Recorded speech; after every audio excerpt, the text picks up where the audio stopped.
What is going on, guys? Welcome back to another video.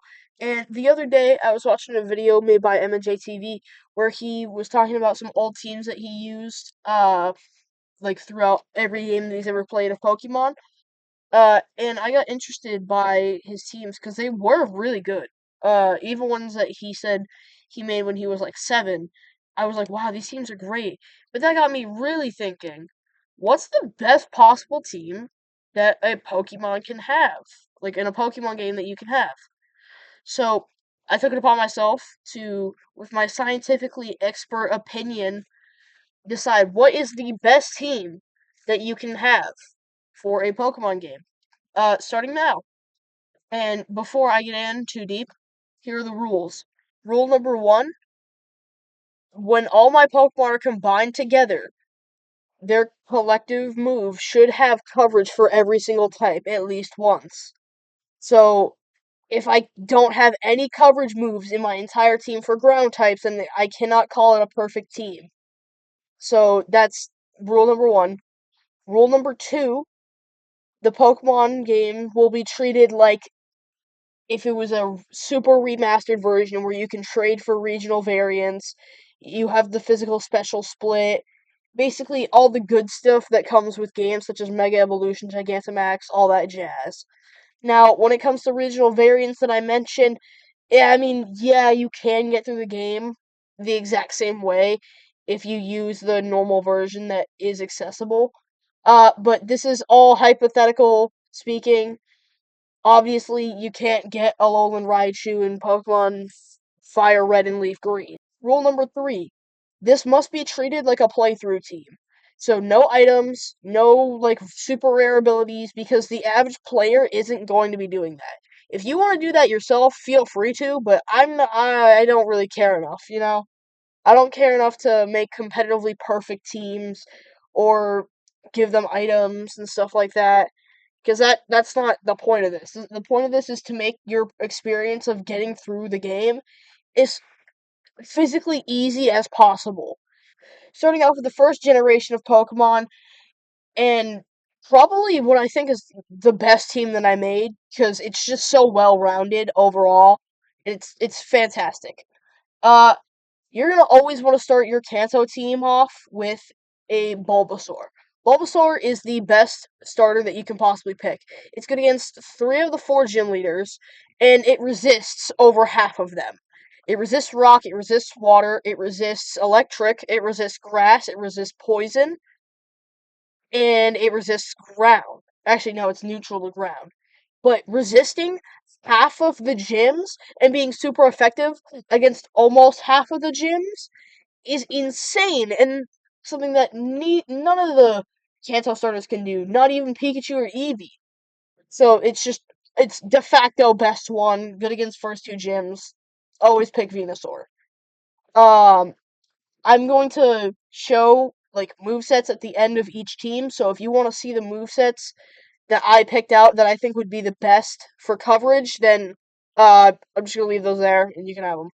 Uh, but that will help with the type coverage parts. Because some Pokemon types aren't actually mentioned here. I can't get 18 types on one team. That's physically impossible. Because the max amount of types that you can have is, you can have 6 Pokemon, each one can have 2 types, that's 12 types max. And you're probably going to overlap by doing it, so. But anyway, so you're going to get your starter, which is going to be a Venusaur. Easy number 1 pick for your starter.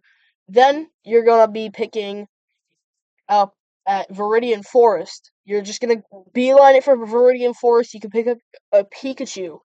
This Pikachu, you do want to evolve it at Celadon City with a Thunderstone, or however you get a Thunderstone. You're gonna want to evolve it because this is gonna be able to trade into an Alolan Raichu, which will be your next team member. Alolan Raichu, electric psychic type, amazing typing, really fast, really strong, but you gotta take advantage of the fact that it's really fast and strong because it's very, very frail. I've had personal experience using this thing. It will get one shot within a heartbeat by any single ground type move that it goes up against. But you want to keep it like that. then you're going to be able to sweep through the first two gyms easily without any assistance from your Pikachu, because Bulbasaur is going to do all the carrying. So by the time your Bulbasaur is an Ivysaur and you've gone to Vermilion City, you're going to want to go to Diglett's Cave, where you can get yourself a Dugtrio. Pure ground type, yes, but it's very fast, very strong, and it can take hits like a champ. It's a really good Pokemon, one of the best Pokemon in the entire Kanto region.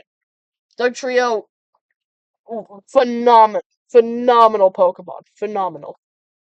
Never, never don't use Dugtrio on a team.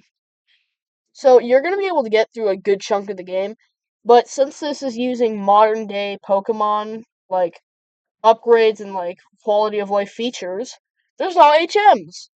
So you have like your secret techniques or your ride Pokemon, which in Kanto, you can just get those without having to collect any gym badges. So you can completely skip Lieutenant Surge if you want, or you can sweep them with your Dugtrio. Then you can go through the rock tunnel. You can get your Silph Scope at Celadon City after fighting the Rocket Game Corner. Then you can go to Lavender Town and you can get your next team member, which is going to be a Ghastly. After you get the Silph Scope, you're going to be able to see Ghost-type Pokemon and you can get yourself a Ghastly. That Ghastly is going to evolve into a Gengar eventually.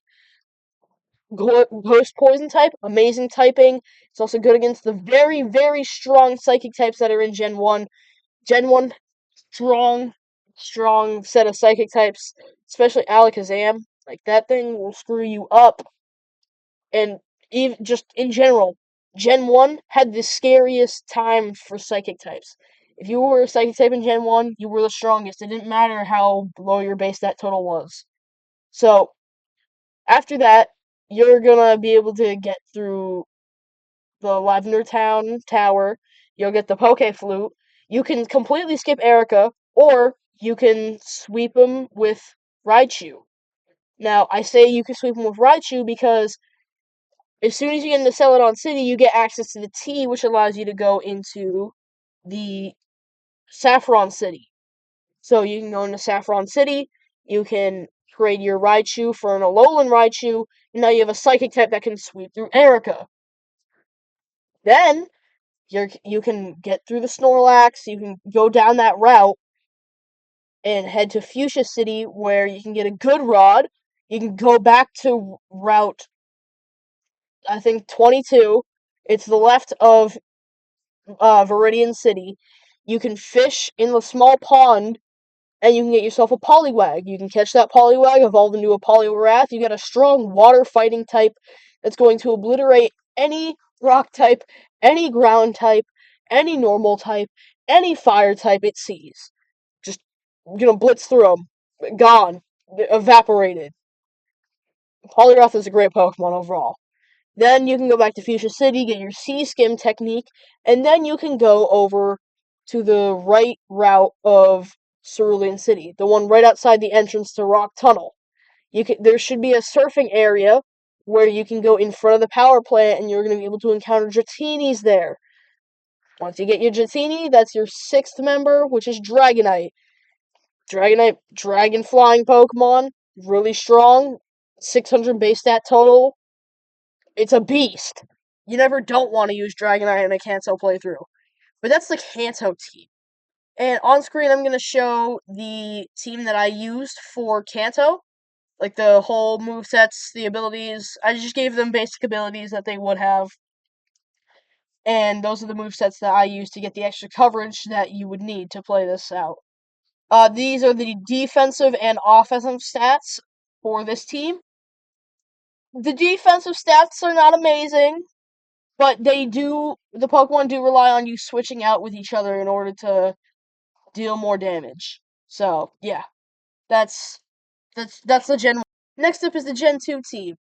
And it's going to be a kind of weird team because of the way it's structured. It's definitely more built around type coverage based off of like the moves that your Pokemon learn. And for this, I highly recommend that if you're like playing through this normally, like at all in some point in the future, if you can somehow like get these variant Pokemon and stuff, and it's like a Johto game, highly recommend this team right here. Highly recommend it because it's just phenomenal. Um, so first off, you're gonna want your starter, which is gonna be a Cyndaquil. Now, based off modern day games, I'd assume at some point Game Freak's gonna make some sort of Hisui Stone, a Galar Stone, and like Alolan Stone. So that way Pokemon can evolve that. So for example, Pikachu, when in Alola, evolves into Alolan Raichu. There's no Alolan Pikachu. Now, this specific Cyndaquil is going to evolve into a Hisuian Typhlosion because it's just better. Hisuian Typhlosion is simply better. So, yeah, that's the whole reason I added it. You also get Stab on Shadow Ball, which is great. Awesome. So, I highly recommend this moveset because this Typhlosion will have Thunder Punch, which will allow you to get through the first gym, which is Faulkner. You won't be catching a Pokemon until after your first gym punch, so just keep that in mind here. So you're gonna be able to sweep through up to the first gym of the game with just your Cyndaquil. Then you can get through the cave, and in the cave that's below for Violet City, you can get yourself a Zubat, which will evolve into a Crobat. Now, what I've made for these teams, they're not specifically Johto Pokemon, but most of them are. So, basically, most of the team is based off the region that's from. So there will be like a Kanto Pokemon or a Johto Pokemon sprinkled in like the Unova team. You know what I mean? But I did want to avoid overlap of team members as much as possible, so that way you can use different teams that are nice and fresh. Um, but for your next team member, after you beat the second gym, you can head into Ilex Forest, and you'll encounter a guy who's going to give you Headbutt, which allows you to headbutt trees. So you're going to want to go back into the town right of Ilex Forest. I forgot its name, but it's where the second gym is. You can headbutt the trees, and you have like a 6% chance of encountering a Heracross at like level 4. You're going to want to catch that. It's going to be your next team member, Heracross. Bug fighting type, amazing typing, really strong, and it pairs amazingly with Typhlosion because they can literally together wipe out over half the gyms. Like, just an amazing combo. And then plus your Crobat, you already have 3 Pokemon, and you're about to get your 4th. You can backtrack all the way back to New Barktown, which is where you start the game. You can headbutt trees there to get an Execute that you're gonna evolve into Exeggutor, and then trade out for in Alolan Exeggutor, or you could use like some sort of like Alolan Stone or something like that, if you know what I'm saying. So that's gonna be your 4th team member. Alolan Exeggutor, Grass Dragon type, phenomenal. No reason not to use it. Like, great Pokemon. Alolan Exeggutor is amazing. So, this is the part of the game where you're gonna just take these 4 Pokemon and you're gonna beeline all the way up to Olivine City.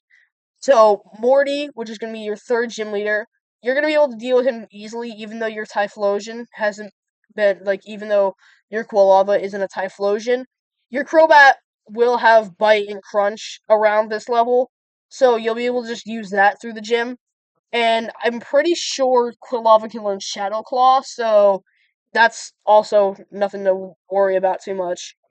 By the time okay, so after that you have your 5th gym, which is easily handleable by Crobat. You know, you can just keep using acrobatics and stuff and wing attacks and stuff like that. Then you have your 6th gym, which is Olivine City. You don't even have to fight the gym before you can do this. You should be able to get the Good Rod in Olivine City, go back to New Bark Town again. You can fish there, and you can get a Chinchou, which is a water electric type. It's going to evolve into Lantern. Great Pokemon, fast, bulky, strong, special attacker. Great, awesome Pokemon. No reason not to use it. Now, your 6 team member is going to come real late, and that's because you can't get it until Victory Road. Yeah, but it's not that big of a deal because the type that it covers is a type that you're going to need for the post game. When I was making this team, I was accounting for the fact that all Gen 2 games also include the Gen 1, like the Kanto region. You have to fight those gym leaders too. And the only type that was missing in order to handle that was ground. So your last team member is going to be a Donphan, pure ground type Pokemon, but again, it's phenomenal. It's very strong, very not fast, but it's a good Pokemon overall. Donphan's a great Pokemon. It gets Earthquake, it gets Fire Fang, Heavy Slam, all that jazz. Great Pokemon, and that is the Johto team. Alright, on screen is the Johto team moveset that I recommend for you to use. There you go. And these right here are the defense and offensive coverage that the team gets. There you go. Next up is Hoenn. And for this team, wasn't too hard at all to do the team because there's quite a few obvious choices for a Hoenn team that just make it the strongest possible that you can get. And the first of that is your starter. For your starter, it's going to be Swampert. Water ground type, amazing type. The de facto starter that you're going to want to use in a Gen 3 playthrough because it handles 3 of the first 4 gym leaders in the game. That's crazy! You're going to breeze to the first half of the game, and then you're going to have plenty of Pokemon towards the second half that are going to be able to assist Swampert deal massive damage. Like, that is crazy strong Pokemon. After you get Swampert, your next Pokemon that you're going to get on the route left of the town above Little Root. I don't know names, but you know which one I'm talking about. The one where you see Wally catches Ralts, and you're gonna catch your own Ralts. Ralts is, obviously psychic fairy. It's gonna evolve into a Gardevoir. Can Mega Evolve. Uh, Great abilities. Great typing. Can deal with the second gym for you, and just overall a really strong Pokemon. Then after that, you're gonna be able to get 3 Pokemon actually. Uh, First off, you're gonna make your way over to after you beat the first gym with Swampert. You're gonna make your way over to the island where the second gym is on. You can go into that cave and get yourself a Zubat. I know I just said that I was gonna try and ignore like overlap. I was gonna try and avoid overlap between members, but I couldn't pass up having Crobat because it's just such a good team member. Like you can't pass up Crobat of all Pokemon. So I put Crobat on the team. Uh, then you can get your next Pokemon. Your next 2 actually. First off, you're gonna be able to get a Shroomish, which actually no, you can get Shroomish in Petalburg Forest. So you can get Mudkip, then Ralts, then Shroomish, and Shroomish is gonna evolve into a Breloom, which is grass fighting type. Amazing typing, get Spore, Bulk Up, stuff like that. Really good Pokemon. Um, and then you're gonna be able to get your Zubat, obviously, and then you can get a Electrike in the uh I don't know. Yeah, in the route above Slateport City, you can get yourself an Electrike, which will evolve into Manectric. It's a really good Pokemon. It gets like Static as an ability. It can get Roar, Thunderbolt, like a lot of good moves. Really great Pokemon overall. Um, and then your 6th member, you're gonna have to wait a little bit for it.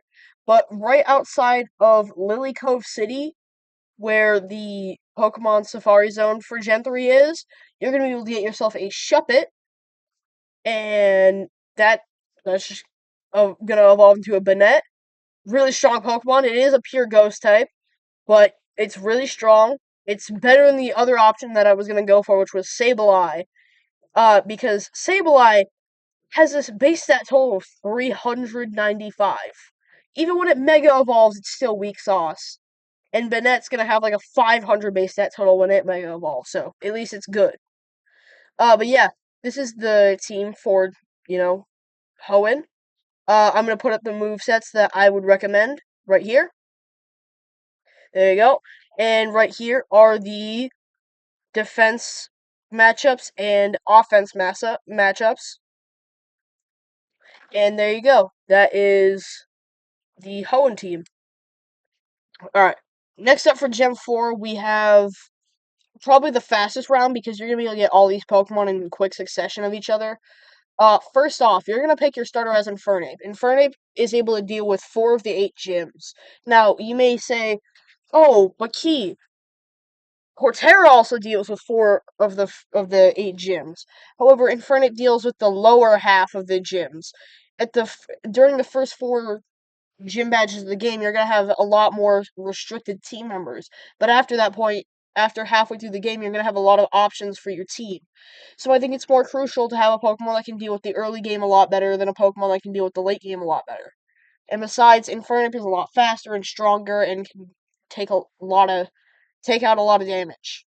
So yeah, you're gonna want your starter to be Infernape. After you take out the first gym, you're gonna head to the forest outside of Gardenia's gym, and they're going to be able to get 2 Pokemon. One during nighttime, which is going to be a Murkrow. Murkrow is a dark flying type. It's really good, really strong. Physical attacker, gets good damage out. There's no reason not to use it. And then you can also get a Badoo there, which will evolve into a Roserade. Grass poison type, really strong. Hit you with like Sludge Bomb, Energy Ball, stuff like that. Really good Pokemon. After you defeat Gardenia, you can then go to the Team Galactic base, take them down, and then once you've done that, you're able to get a Togepi egg from Champion Cynthia, which will evolve into your next team member, which is a Togekiss. And Togekiss, fairy flying, it gets Serene Grace. It's broken. There's no reason not to use it. Special attacker, really strong, good Pokemon overall. After this, you're gonna make your way towards Veilstone City, and right outside of Veilstone, you're going to be able to get yourself a Ralt. Don't worry, I'm not doing overlap this time. It's going to be evolved into a Gallade, but this Ralt is going to help you deal with your gym fight, along with Togekiss and Honchkrow. So that fight's going to be real easy for you. Then, after that, the final Pokemon you'll get is going to be a Gastrodon, right to the left of Pastoria City, which is where Wake's gym is. So if you go left of his town, you're able to get a Shellos just for free. You know, you can just get it, catch it, and you've got your 6 team member. Water ground type, again, one of the best typings in the game, only weak to grass. It can learn Ice Moves, so it can cover its weakness. It has coverage for its only weakness. Amazing Pokemon. Right here on screen now is the recommended moveset for this team. And here are the defense and offensive coverages. I think this team is alright. It's definitely not the best one that I've made, but it gets the job done. It's quite strong. Nobody's denying that it's a good team. But I think its double weakness to electric is hindering it a little bit, but I don't think it's that big of a deal. I think it's just fine. Hey, editing key here. I'm not going to be uploading next week for the second part of this. It's going to be a couple weeks from now because I'm going on vacation. So savor this video while you can. This video and the second part will be released a week after I'm finished editing and recording this. We have Unova. There will only be one run of Unova because there's no need to go through Black White 2. It's basically the same order, it's just a little bit mixed up. But for your starter, you're always Emboar. Now, I don't think anybody likes Emboar. It's not, like, I'm not saying that it's a good starter, but it's the only good one out of the 3.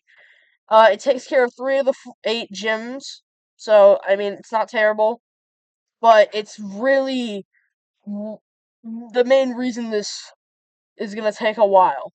Because my brain was not braining when I was thinking of how to make Emboar work. Because my goal for this is to have your starter or some other Pokemon that you catch be able to be hitting your opponent with super effective hits. So, that's the goal here. So, after you get your first gym badge, or not first gym badge, you're gonna pick your starter, you're gonna go up to the first gym badge town. You can actually go to Route 3 before you get your badge and catch yourself a Blitzel. Go back. Because you chose the Fire Starter, you're gonna fight Cress. You're gonna easily beat Cress with Blitzel. Then you're gonna move to the next city, which is Nacrene City. You're gonna fight Lenora. You're gonna easily get that badge. That's gonna be your easiest badge that you get.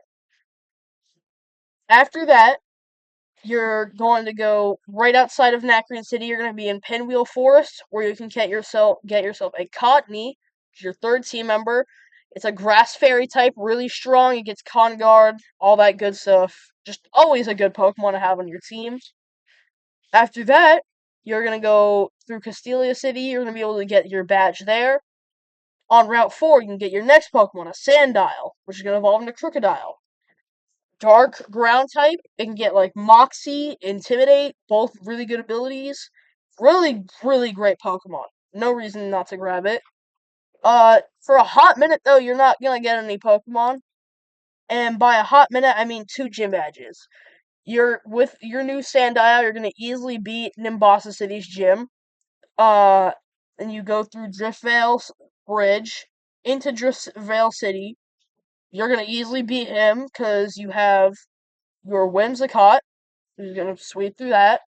And now, in the cave that I don't know how to pronounce, I think it's Mistralton. Yeah, Mistralton Cave. You're gonna be able to get a Axew. So you're gonna add that to your team. Haxorus is a pure dragon type, really strong, really powerful, pseudo legendary, gets Dragon Dance, Rivalry as his ability, all that good stuff. You're gonna go to Mistralton City, get that badge easily with Zebstrika. Then your 7th badge, you're gonna get very easily from Icarus City? I don't know. But he's ice type, so he's gonna be easy to beat. Then you're gonna go to Opaloosid City, get your Dragon Badge with your Haxorus.